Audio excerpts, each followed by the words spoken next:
Wanted to do a quick update on the Holley Sniper 2300 EFI installation in my 76 Datsun 280Z.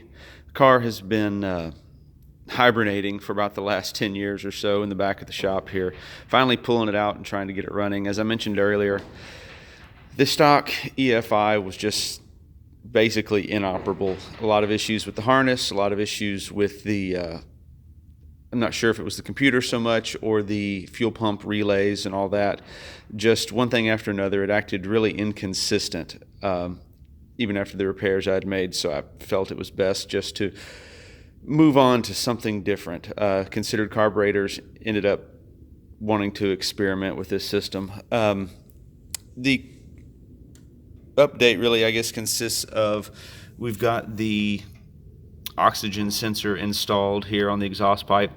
The clamps that came with the Holley kit were really nice, but they were too large for this pipe. The collector here coming out on the stock exhaust is roughly 1 3/4 of an inch OD.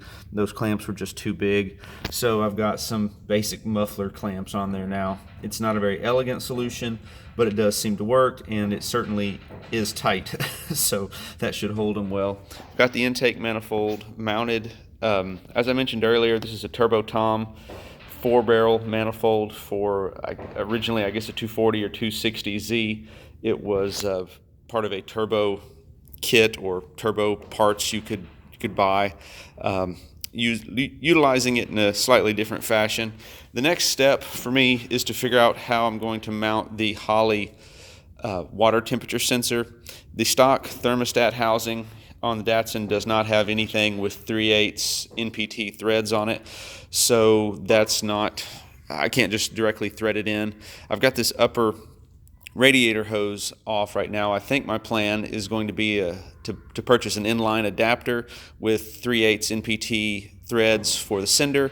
It's roughly a 1.5 inch, slightly smaller than that, like 35 millimeter, I think, ID on this hose. So I'm just going to get on Amazon or eBay or Summit and try to find a hose adapter and get that installed. That will allow for the temperature sensor, the water temp sensor installation. That should be fine. After that, really, it should be able to just start bolting it on and wiring it up. I'll keep you posted.